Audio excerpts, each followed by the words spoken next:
역사학자들은 로마 시대의 최전성기는 2세기의 로마의 오현재 시대라고 이야기를 합니다. 사도 요한을 귀양 보낸 도미티안 황제, 도미티아누스라고 이야기하죠. 그 황제가 자기 침실에서 암살을 당합니다. 자객이 와서 도미티아누스의 황제를 죽이기 위해서 할 때에 누구도 황제를 돕는 사람이 없었습니다. 자, 그렇게 그 도미티아누스 황제가 죽고 난 다음에 새롭게 황제가 된 인물은 네르바라는 사람입니다. 가장 앞쪽에 있는 사람이죠. 이 사람이 67세의 왕이 됩니다. 그리고 한 3년 동안 황제로서 있게 되어지는데, 이 사람이 한 업적 가운데서 가장 큰 업적이 무엇인가 하니, 다음 황제를 세울 때에 자기의 혈통이 아닌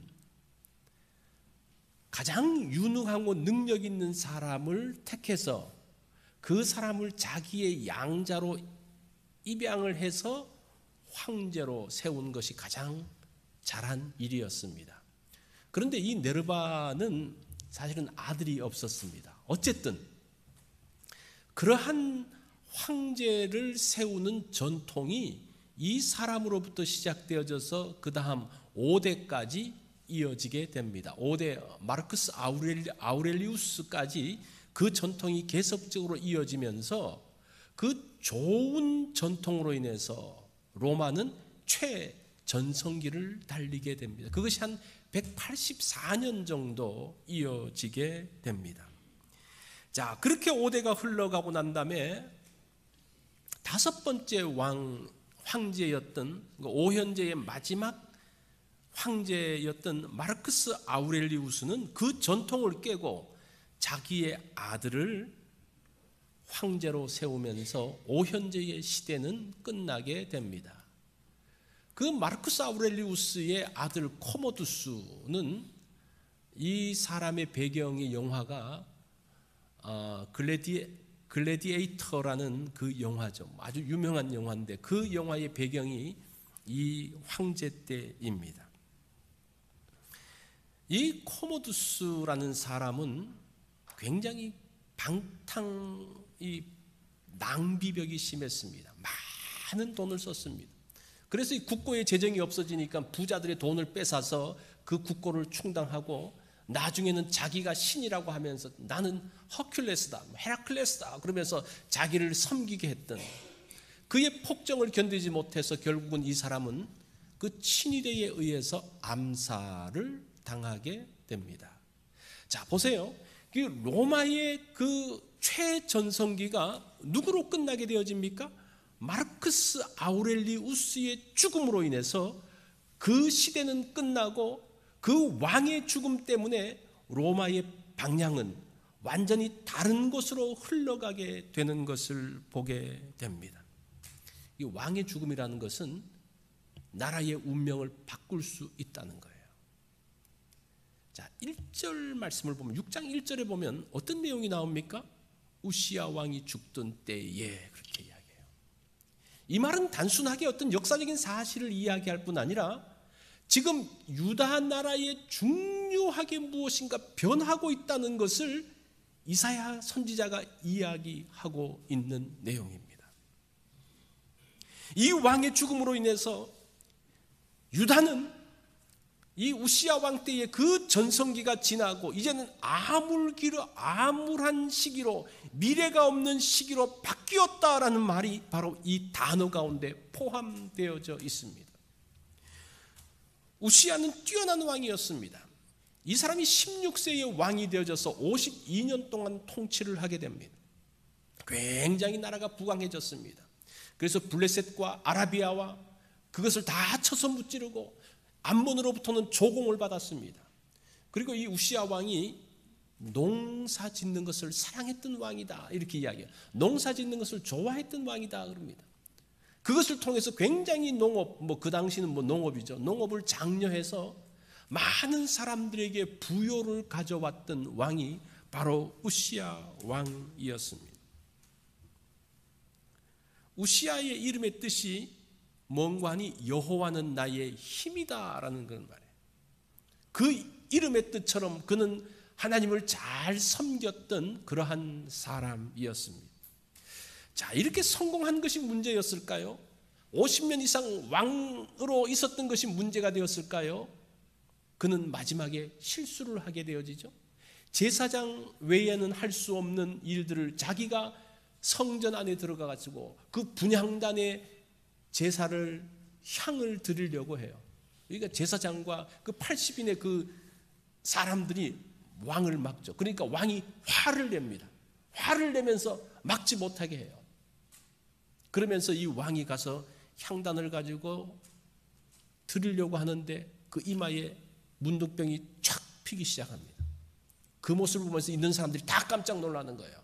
그러면서 그 성전이 더럽혀질까 봐 그 왕을 잡아다가 그냥 바로 밖으로 내쫓아 버리는 일이 있었습니다. 그리고 난 다음에 이 우시아는 별궁에서 혼자 지내면서 아들 요담을 세워놓고 그 뒤에서 이 왕 노릇을 했습니다. 물론 그때까지도 잘 있었어요. 그렇게 있었던 왕마저도 이제 드디어 죽게 되어졌습니다. 그 당시의 국제정세는 굉장히 복잡했습니다. 아수르라는 나라가 힘있게 올라오기 시작을 했습니다. 아수르가 워낙 힘있게 올라오니까 아람과 북이스라엘이 서로 동맹을 맺어서 반아수르 동맹을 맺습니다. 그래서 이 두 나라가 연합해서 아수르를 막으려고 하면서 이 두 나라 힘으로 부족하니까 남유다 왕 요담에게도 이렇게 이야기하죠. 너희도 우리의 아수르 반아수르 동맹에 들어와서 함께 아수르를 막자라고 하니까 이 요담이 거절을 해요. 나는 하지 않겠다. 그러니까 이 두 나라가 요담을 치려고 하는 어떤 그런 상황들, 그게 이제 7장 다음번에 나오는 내용인데 그러한 상황이었습니다. 자, 어쨌든 그러한 상황 가운데서, 그런 위급한 상황 가운데서 요담이 왕이 되어졌지만 그는 매우 유약한 왕이었습니다. 사람들이 불안합니다.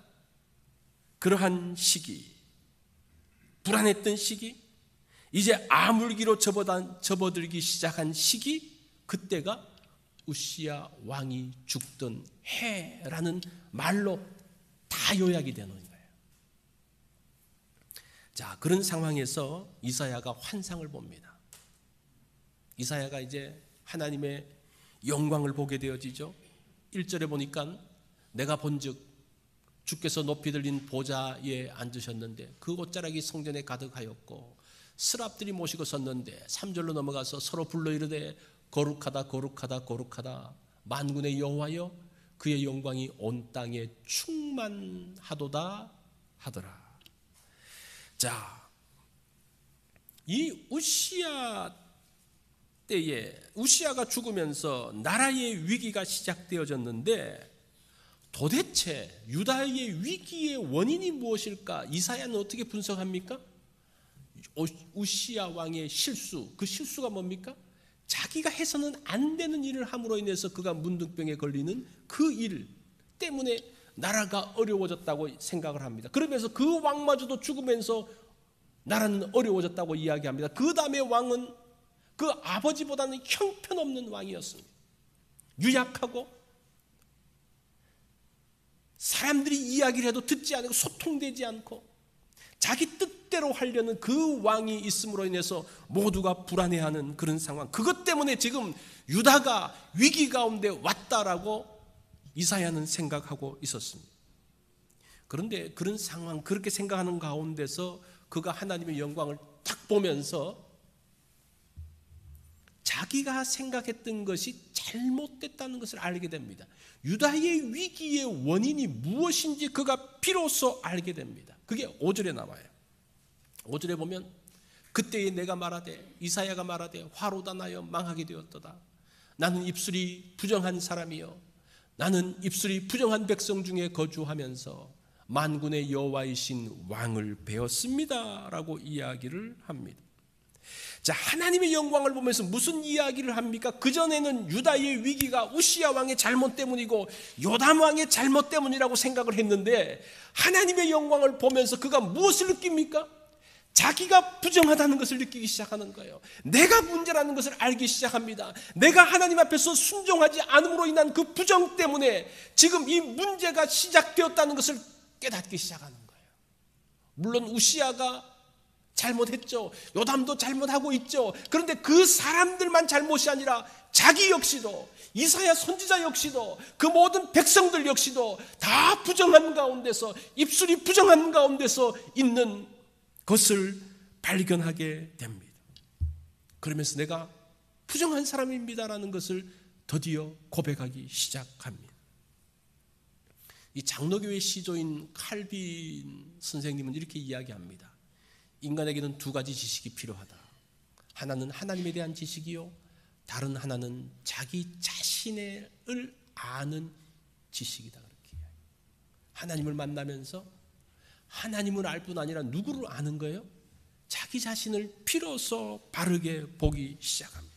자신의 참모습을 보기 시작합니다. 보통은 자기 자신을 정확하게 잘 몰라요. 내가 무슨 잘못하는지를 잘 모릅니다. 그것을 꼭 이제 심리적으로 그 학자들이 연구한 것을 말하지 않더라도 내가 나 자신을 다 알기는 어렵습니다. 그런데 하나님 앞에 섰을 때 마치 하나님을 선다는 것은 마치 거울을 보는 것 같다는 겁니다. 그 가운데서 자신을 보기 시작합니다. 자, 그러면서 두 번째 우리가 볼 것은 이사야가 하나님의 영광을 보면서 무엇을 봤냐는 거예요. 내가 부정하다 그랬는데 도대체 무엇을 발견했을까? 그 이사야의 고백을 보면 참 독특한데, 화로다 나여 망하게 되었도다 그러면서 자기를 뭐라고 이야기합니까? 나는 부정한 사람인데 뭐가 부정하다 그래요? 나는 입술이 부정한 사람이다 그렇게 이야기해요. 참 이상하죠. 나는 마음이 부정합니다. 나는 행동이 부정합니다. 나는 생각하는 것이 부정합니다. 그렇게 말하지 않고 나는 입술이 부정한 자라고 이야기를 합니다. 이것은 사실은 3계명과 연관이 되어져 있습니다. 하나님의 이름을 망령되이 부르는 것. 이 망령되다는 것은 헛된 것, 무가치한 것, 그런 이야기예요. 하나님을 무가치하게 생각하는, 하나님을 섬긴다고 하는데 순종하지 않는 이 한나의 남편 그 엘가나를 보면요, 그런 게 나와요. 이 엘가나는 매년 여호와의 성소에 가서 제사를 드립니다. 빠지지 않아요. 경건한 사람이었습니다. 그런데 일을 처리할 때는 어떻게 처리합니까? 자기 방식대로 처리해요. 지금 그 가정의 문제가 뭡니까? 자녀가 없는 거잖아요. 자녀가 없는 것 때문에 기도합니다. 하나님 앞에 가가지고 또 기도하고 제사 드립니다. 그리고 그 방식을 어떻게 처리합니까? 두 번째 부인 들어가지고 아기를 낳는 거예요. 그게 기도하는 거하고 그게 지금 행동이 지금 어떻게 돌아가고 있습니까? 많은 사람들이 하나님의 말씀을 듣고 있지만 그의 행동은 자기 마음대로 하는 거예요. 세속적이라는 말이 무슨 말인고 하니, 도덕적으로 잘못됐다는 그런 말이 아니라 하나님 없이도 그냥 생각하고 결정하고 나가는 게 세속적인 거예요. 우리가 신앙생활을 해요. 말씀을 봐요. 말씀을 들어요. 그런데 실제 행동에서는 그 말씀하고는 아무 상관없이 자기 마음대로 해요. 그게 세속적인 거예요. 그게 부정한 모습입니다. 우시야가 그랬고 요담이 그렇게 하는 것처럼 생각을 했어요. 그 사람들이 하나님을 무시한다고 생각했는데 내가 하나님 앞에 서 보니까 자신도 하나님을 무시하는 것들을 발견하고 순종하지 않고 자기 뜻대로 말하고 자기 뜻대로 행동하는 그러한 모습들을 보고 있습니다. 자, 이 입술이 부정하다는 것은 자기 자신을 보지 않고 남만 보는 거예요. 그 자기 자신을 보지 않고 남만 보는 것이 무엇인가 하니 비판입니다. 예수님도 산산수훈에서 뭐라고 말씀하십니까? 비판하지 말라. 이게 입술이 부정한 모습이에요. 이 사람들은 근본적으로 비판하는 성향이 있어요. 딱 보면 뭐가 보입니까? 사람들이 딱 보면 뭐가 보여? 아, 이 사람 옷 마무새가 어떻고, 뭐가 또 어떻고, 화장이 어떻고, 뭐가 말하는 게 어떻고, 그런 사람을 샤프한 사람이라 그래요.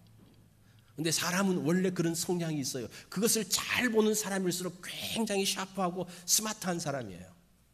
인간이 원래 그래요. 사실은 사람의 좋은 점보다는 불편한 것이 먼저 보입니다. 그래서 지적하고 싶습니다. 사실은 집에서도 이런 일들이 많죠. 배우자에게, 자녀들에게 계속적으로 우리가 지적들을 하잖아요. 그죠? 인간이 원래 그렇게 생겼다는 거예요. 그러면서 부정적인 말들을 하죠. 직장에서 딱 돌아오면, 집에 딱 돌아오면 뭐가 먼저 보입니까? 눈에 거슬리는 것들이 쫙 보이잖아요.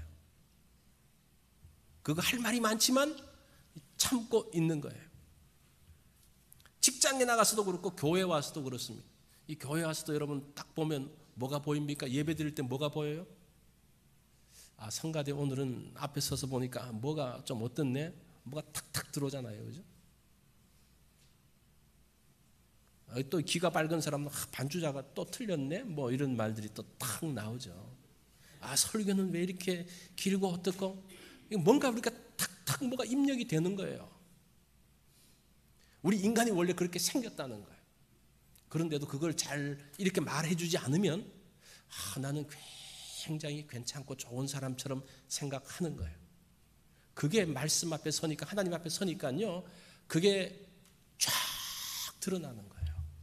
쫙 드러나는 거예요. 그 모습을 잠언이 아주 잘 소개하는데, 잠언 17장 1절에 보면 이런 말씀이 있어요. 마른 떡 한 조각이 있고도 화목하는 것이 제육이 집에 가득하고도 다투는 것보다 나으니라. 자, 여기 마른 떡 한 조각이 있는 집이 있습니다. 원래 떡은 마른 떡이 아니라 쫀득쫀득한 떡이잖아요. 그죠? 이 쫀득쫀득한 떡이 마른 떡이 됐다는 게 뭡니까? 이 집이 가난해서 아끼고 하다 보니까 그 떡이 그냥 딱딱해진 거예요. 그 집은 보니까 벌써 가난한 집이라는 것을 알 수가 있습니다. 그렇지만 이 집은 화목합니다. 화목한 것은 먹을 것이 많을 때 나오는 것이 아니라는 거예요. 그죠? 부드러운 입술, 배려한 입술을 가질 때 화목하게 된다는 겁니다. 또 한 집이 있습니다. 이 집은 제육이 집에 가득합니다. 이 말은 제육볶음이 많다는 말이 아니고, 제육이라는 말은 제사 고기라는 그런 말이에요. 제사 음식이 있는 거예요. 그래서 이 가정은, 지금 이 잠언에 나오는 가정은 유대인 가정이고 하나님 앞에 제사 드리는 거거든요. 그죠? 이게 다른 데 제사 드리는 게 아니고, 이 가정은 하나님 앞에 제사 드리는 것을 아주 열심히 하는 그런 가정이었습니다. 이 말은 예배를 이야기하죠. 하나님 앞에 제사하고 하나님 앞에 예배하는 일들을 열심히 하는 경건한 가정입니다. 또 이렇게 열심히 하나님 앞에 제물을 드릴 수 있는 것 보니까 이 가정이 부요한 가정이었습니다. 그런데 다툼이 있다고 이야기해요. 이렇게 열심히 예배하는 가정에 도대체 뭐가 다툼이 있을까?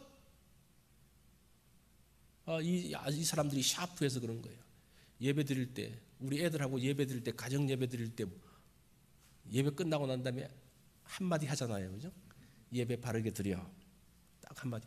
같이 하나님의 전에 가서 예배 드리는데 그 애들 보는 것들이, 하는 것들이 영 마음에 들지 않는 거예요. 서로가 서로에게 그냥 이야기하는 거예요. 너는 뭐가 잘못됐고, 너는 뭐가 잘못됐고, 막 이야기하는 거예요. 이렇게 하면서 그런 것을 지금 이야기하고 있는 거예요. 지금 뭔가 먹을 것이 많아도 다투면 안 된다는 그런 말이 아니라, 그런 말을 뛰어넘어서 정말 경건하고 하나님의 부요함을 누리고 있음에도 불구하고 왜 다투는 겁니까? 다른 사람들을 향해서 너무나 주목하는 그러한 모습에 대한 이야기, 눈에 보이는 대로 다 쏟아내는 모습들, 그러한 것을 이야기하고 있는 겁니다. 어떤 분이 이런 이야기를 하더라고요. 친구가 뭐냐? 친구는 비판 없이 오래 쳐다보는 사람이다. 비판하지 않고 나쁜 말 하지 않고 그냥 계속적으로 그 사람을 오랫동안 볼 수 있는 이런 사람이 친구가 되는 거예요. 아무리 내가 허물이 있고 내가 잘못이 있어도 그것을 말하지 않고 받아주면서 끝까지 참아주면서 기다려주는, 쳐다보는, 얼마 동안? 오랫동안 쳐다보는 사람이 친구라는 겁니다. 왜 친구가 없어요? 왜 사람들이 떠납니까? 계속 비판하기 때문에 사람들이 떠나는 거예요. 계속 잘못을 지적하니까 사람들이 떠나는 거예요. 비판을 하지 않고 받아주고 용서할 때 축복이 만들어지는 것을 볼 수가 있습니다. 우리는 은혜로운 교회가 되기를 원하죠. 은혜로운 교회. 자, 어떨할 때 은혜로운 교회가 될까? 자, 보세요. 은혜는 하나님이 우리에게 주시는 게 은혜잖아요. 이게 하나님의 은혜는 뭐로 나타나는 거 아니? 하나님의 용서하심과 하나님의 사랑으로 나타나요. 자, 하나님의 용서와 하나님의 사랑이 임하는데 사람 편에서 봐서는 그게 다 뭐라는 겁니까? 은혜인 거예요. 아시겠죠? 이 은혜와 용서, 사랑이 무엇인가 동전의 앞뒤면과 같은 거예요. 자, 우리에게도 똑같습니다. 우리가 다른 사람들에게 은혜를 베풀고 교회가 은혜롭다는 것은 무엇을 말하는 겁니까? 거기에 많은 용서가 끊임없이 있고 끊임없는 사랑들이 부어지는 것을 이야기하는 거예요. 그런데 그 용서하고 사랑하고 또 용서하고 사랑하고 계속적으로 들어가는데 계속적으로 부어주는데 그러면 그것을 사람들은 무엇으로 받게 되어집니까? 그 결과물이 뭡니까? 은혜로 받게 된다는 겁니다. 여러분들이 은혜를 누리기 원하십니까? 은혜라는 결과물을 만들기 원하십니까? 그러면요 무엇을 넣어야 됩니까? 용서와 사랑을 끊임없이 넣는다면요 그것이 은혜로 나올 수밖에 없는 거예요. 우리 교회가 은혜롭다는 것은 내가 은혜로워야지, 내가 준비를 해서 은혜를 받아야지, 그게 아니라 하나님의 말씀대로 우리가 용서를 하고 사랑을 주고 계속적으로 그렇게 만들 때에 그 가운데서 은혜가 만들어진다는 거예요. 그래서 이 은혜라는 것은 어떻게 만들어집니까? 내가 무엇을 넣느냐에 따라서 만들어지는 거예요. 우리 교회가 은혜로운 교회, 우리의 가정이 은혜로운 가정이 되어지기 위해서 뭘 해야 된다는 겁니까? 우리가 좋은 것들을 계속적으로 공급해서 넣을 때에 그 가운데 은혜가 만들어진다는 것. 제가 이렇게 은혜에 대한 이야기를 많이 하면 이런 생각이 드는 분이 있겠죠. 은혜도 좋지만 질서가 있어야죠. 맞습니다. 그런데 오늘 본문은 질서에 대한 본문이 아니고 은혜에 대한 본문이기 때문에 은혜에 집중하고 그런 질서에 대한 것은 또 나중에 그 본문 나올 때 우리가 보면 될 것 같아요. 우리 이혜인 수녀가 했던 말을 위한 기도라는 그 시가 참 좋아서 제가 이제 조금씩 이렇게 전체 단어 소개하지 못하고 했는데, 내가 이 세상에 태어나 수없이 뿌려놓은 말들이 어디서 어떻게 열매를 맺었을까? 조용히 헤아려 볼 때가 있습니다. 내가 지닌 언어의 나무에도 멀고 가까운 이웃들이 주고간 크고 작은 말의 열매들이 주렁주렁 달려 있습니다. 둥근 것, 모난 것, 밝은 것, 어두운 것, 향기로운 것, 반짝이는 것. 그 주인의 얼굴은 잊었어도 말은 죽지 않고 살아서 나와 함께 머뭅니다. 해프지 않으면서 풍부하고 경박하지 않으면서 유쾌하고 과장하지 않으면서 품이 있는 한마디 말을 위해 때로는 진통 겪는 어둠의 순간을 이겨내게 하소서. 내가 어려서부터 말로 저지른 모든 잘못, 특히 사랑을 거스른 비방과 오해의 말들을, 경솔한 속단과 편견과 위선의 말들을 용서하소서. 나날이 새로운 마음, 깨어있는 마음, 그리고 감사한 마음으로 내 언어의 집을 짓게 하시어 해처럼 환히 빛나는 삶을 당신의 은총 속에 이어가게 하소서. 자, 이러한 것, 이제 이것이 참 우리 가운데서 맺혀지면 좋겠다라는, 만약에 우리 가운데서 다시 새로워진다면 무엇을 가장 먼저 새롭게 해야 된다는 겁니까? 이 이사야의 경우에서 입술에 대한 이야기를 하고 있습니다. 자, 이게 두 번째 새롭게 되어야 될 부분이죠. 자, 우리 또 마지막으로 생각할 것이 무엇인고 하니 이사야가 만난 하나님이 어떤 하나님이냐는 거예요. 이사야가 만난 하나님, 그 분은 거룩하신 하나님이라고 이야기합니다.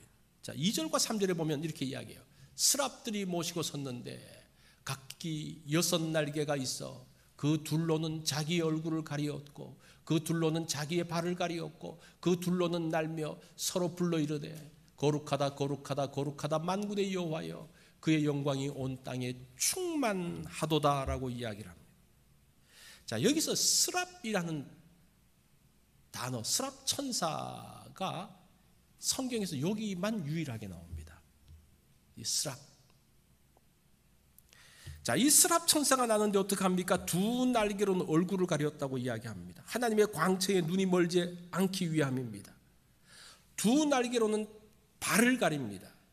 이 발이라는 단어를 보면 발이라는 의미도 있지만 부끄러운 것, 그런 말이 있어요. 아랫부분에 부끄러운 것을 이야기하기도 합니다. 그래서 그것을 또 두 개의 날개로 가립니다. 그리고 두 날개로 날면서 하나님을 수종하는데 그가 하는 말이 무슨 말입니까? 하나님은 거룩한 분이라고 이야기합니다. 거룩한 분. 자, 우리가 하나님이 거룩하다고 했을 때 느끼는 게 뭡니까? 거룩하신 하나님 앞에 죄인들이 감히 서지 못하죠. 그 거룩하신 하나님 앞에 섰을 때에 우리는 다 죽게 되어지는 거죠. 그러면서 이사야가 뭐라고 말합니까? 화로다 나여 망하게 되었도다. 왜 그래요? 거룩하신 하나님을 배웠기 때문이라고 이야기합니다. 그런데 오늘 지금 이 말씀 가운데서 사실은 중요하게 이야기하는 부분, 거룩에 대해서 중요하게 이야기하는 다른 포인트가 있어요. 7절에 보면 나로 부정하게 되었다라고 말하는데 이 천사가 와서 뭐라고 이야기합니까? 천사가 숯을 가지고 와서 제단 숯불을 가지고 와서 그 입술에 대면서 이렇게 이야기합니다. 보라, 이것이 내 입에 닿았으니 내 악이 제하여졌고 내 죄가 사하여졌느니라. 사하여졌다는 말은 이게 덮는다라는 그런 말이에요. 제하여졌다는 말은 이제 다 없애버린다는 그런 말이에요. 자, 하나님의 거룩함이 지금 이사야를 정결하게 만들고 있어요. 이게 지금 이 6장에서 아주 독특하게 하는 내용입니다. 우리가 거룩하신 하나님을 만나면 다 죽는 줄 알았는데 지금 이 거룩한 하나님을 만나서 이 죄인이 죽는 것이 아니라 새롭게 되어지는 것을 이야기하고 있습니다. 사실은 구약의 율법은 부정한 사람을 만나면 부정해요. 그래서 부정한 사람이 성전에 들어오면 안 됩니다. 하나님 앞에 들어오면 안 됩니다. 왜냐하면 그 성전이 부정해지기 때문입니다. 그런데 예수님은 부정한 사람을 만나서 그 사람을 만져요. 문둥병자를 만지십니다. 문둥병자를 만지면 만진 사람이 부정해져야 되는데 지금 어떤 일이 벌어집니까? 문둥병자가 깨끗해지는 거예요. 유추병 나는 이 피가 나는 여인은 부정한 여인인데 그 부정한 여인이 예수님을 만졌을 때에 예수님이 부정해지는 것이 아니라 그 환자가 깨끗해지는, 지금 이 원리가, 이 복음의 원리가 이사야 6장에 나오고 있습니다. 이 부정한 사람이 하나님을 만났는데 어떤 일이 벌어지는 겁니까? 그가 깨끗해지는 거예요. 하나님께서 그 사람을 깨끗하게 만드는 겁니다. 요한복음 3장 17절에 보면 하나님이 그 아들을 세상에 보내신 것은 세상을 심판하려 하심이 아니요 그로 말미암아 세상이 구원을 받게 하려 함이라고 이야기합니다. 그 거룩하신 하나님, 그 성자 하나님이 오셔서 심판하기 위한 것이 아니라 구원하기 위해서 오셨다라고 이야기합니다. 이것이 지금 6장을 통해서 우리에게 이야기하고 있습니다. 그래서 거룩이라는 것은 거절하는 것이나 심판하는 것이 아니라 용납이라는 것을 지금 여기서 보여주고 있는 거예요. 무엇이 거룩입니까? 용납하는 겁니다. 비난하는 것이 아니라 대화하는 것입니다. 거룩함은 밀어내는 게 아니에요. 거룩함 앞에서 앞으로 하나님의 거룩함으로 우리를 초대합니다. 그 거룩이 우리의 삶들을 복되게 만들고 있는 것을 보게 됩니다. 거룩한 사람은 나를 복되게 할 뿐 아니라 다른 사람들을 복되게 하는 그 거룩의 원리가 거기서부터 이제 파송이 되어지는 거죠. 거룩한 사람은 나가면 안 되죠. 더러운 것에 가면 안 되죠. 그런데 거룩한 사람이 가서 이제 어떻게 하는 겁니까? 그 땅들을 거룩하게 만들고 복된 땅으로 만드는 일들을 지금 하고 있는 것을 보게 됩니다. 조안나 위버의 마리아의 영성각기라는 그 책에서 이런 이야기가 있습니다. 오스트리아 알프스에 있는 아름다운 마을이 있었습니다. 그 마을에는 산에서부터 내려오는 그 정말 맑고 깨끗한 물 때문에 그 마을은 참으로 아름다웠습니다. 그 맑은 물로 인해서 정말 푸른빛 띄는 맑은 물, 그 연못가에서 백조들이 노는 정말 아름다운 곳이었습니다. 많은 사람들이 그곳에 방문해서 하는 말이 여기는 정말 천국 같다라는 말들을 하곤 했습니다. 자, 어느 날 시의회에서 이제 시의 예산을 검토하는 일이 있었습니다. 그러면서 예산을 검토하는데 한 번도 보지 못했던 것을 이 시의원 중에 한 사람이 발견을 하게 됩니다. 거기에 어떤 항목이 있는 거 아니? 수원관리인 그러면서 예산이 잡혀 있는 거예요. 그 질문을 합니다. 도대체 이 수원관리인이 뭡니까? 그러니까 저 산 꼭대기 한 노인이 계시는데 그분한테 주는 겁니다. 그분이 뭐 하는지는 잘 모릅니다. 그런 거예요. 이거 뭐 하는지도 잘 모르는 예산을 빼야지. 그러면서 뽑아버렸어요. 그러면서 그 노인에게 이야기하면 더 이상 우리는 월급을 줄 수 없으니까 이제 거기서 내려오시기 바랍니다. 그러면서 이제 그분은 내려왔습니다. 그 다음부터 이제 문제가 생기기 시작을 하는 거예요. 사람들은 당장은 어떤 것들을 보지 못합니다. 어느 날부터인가 그 연못에 있는 그 물들은 갈색빛을 띠기 시작합니다. 더 이상 백조가 날아오지 않습니다. 시간이 지나면서 거기서 악취가 나기 시작을 합니다. 도대체 이게 무엇인가 사람들이 의논을 하면서 사람들이 관광객들이 떨어지니까 시의회는 이야기합니다. 우리가 더 많은 광고비를 써가지고 사람들에게 우리 마을을 알리자고 많은 이 개선책들을 냅니다. 자꾸 이렇게 이 수자원이 나빠지니까 몇몇 사람들이 도대체 무슨 일이 있는가 싶어서 그 물줄기를 따라서 산으로 올라가 봤습니다. 올라가 보니까 거기에 나무들이 있고 또 돌들이 있어서 물들이 이렇게 걸려서 내려오는 것들을 봅니다. 더 심각한 것은 무엇인가 하니 그 샘이 올라오는 곳의 문제였습니다. 거기에는 썩은 풀들이 있었습니다. 거기에는 또 더러운 것들이 있었습니다. 나중에 알고 보니까 이 노인이 하는 일이 무엇인가 하니 이 풀을 베고 거기에 더러운 것들을 치우고 물이 잘 흘러갈 수 있도록 나무들을 치우는 그 일을 하고 있었던 거예요. 사람들은 그거 몰랐던 거죠. 그냥 위에서부터 좋은 물이 그냥 내려오는 줄 알았다는 거예요. 그 수원 관리원이야말로 그 마을에서 가장 중요한 사람이었다는 것을 알지 못했습니다. 이 거룩이라는 것은 근원의 문제예요. 근원의 문제. 그래서 사람들에게는 보이지 않아요. 마치 그 산 위에서 그 노인이 그것을 치우는 것이 사람들에게 보이지 않았던, 그렇지만 그 마을의 수자원의 근원이 거기서부터 시작되는 것들을 알 수가 있습니다. 그 거룩이 우리의 삶에 깨끗한 물을 흐르도록 하는 거예요. 우리의 생각이 건전하고 우리가 바르고 우리가 정결하게 살 수 있었던 것은 뭡니까? 우리 마음 가운데 있는 그 거룩의 문제가 있으면서 우리가 이렇게 예배하는 것이 뭡니까? 하나님을 배웠고 우리를 다시 한번 정결하게 거룩하게 하는 거예요.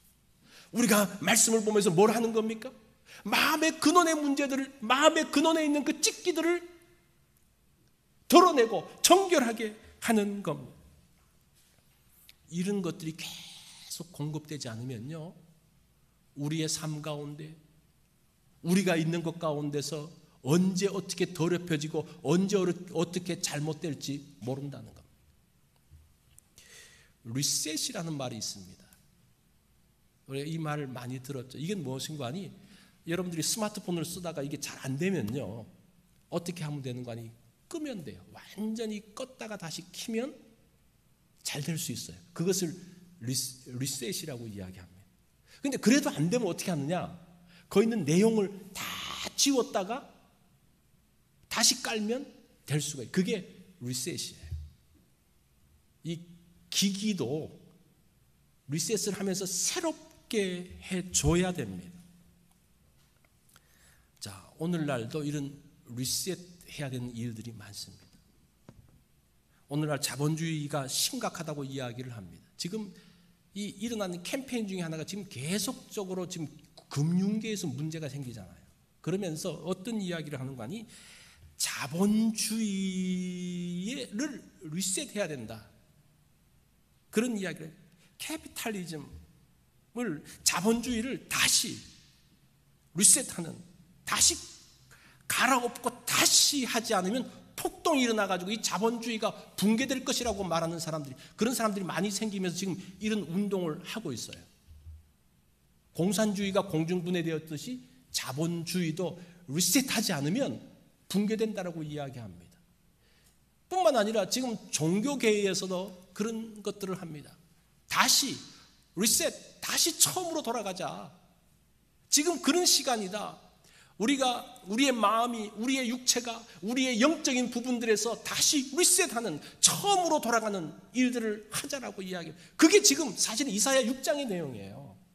이사야 6장의 그 이사야가 하나님 앞에 서면서 자기 자신을 어떻게 하는 겁니까? 새롭게 리셋하는 거죠. 우리 가운데도 삶에 문제가 있죠. 뭔가 이렇게 걸려있죠.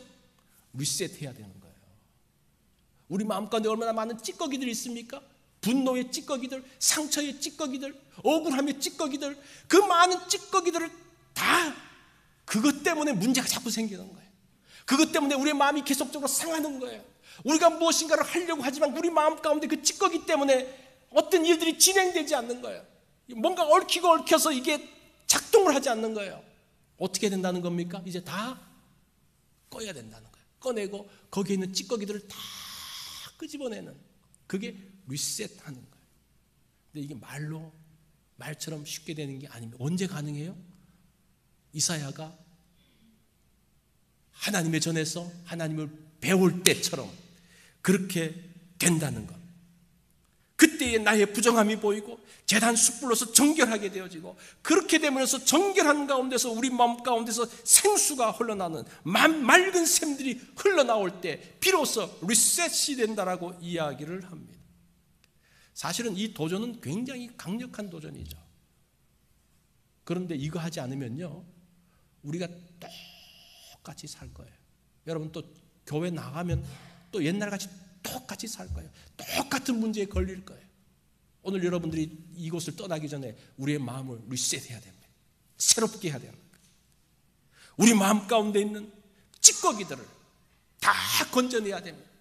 다 건져내고 리셋하고 다시 새롭게 펼쳤을 때에 모든 것들이 촥촥촥촥 열리는 것을 보게 될 것입니다. 그렇게 함으로써 우리가 새롭게 될 것입니다. 오늘 우리가 이 말씀을 통해서 이사야가 새롭게 되어졌던 것처럼 우리도 새롭게 되는 그러한 시간이 되어지기를 바랍니다.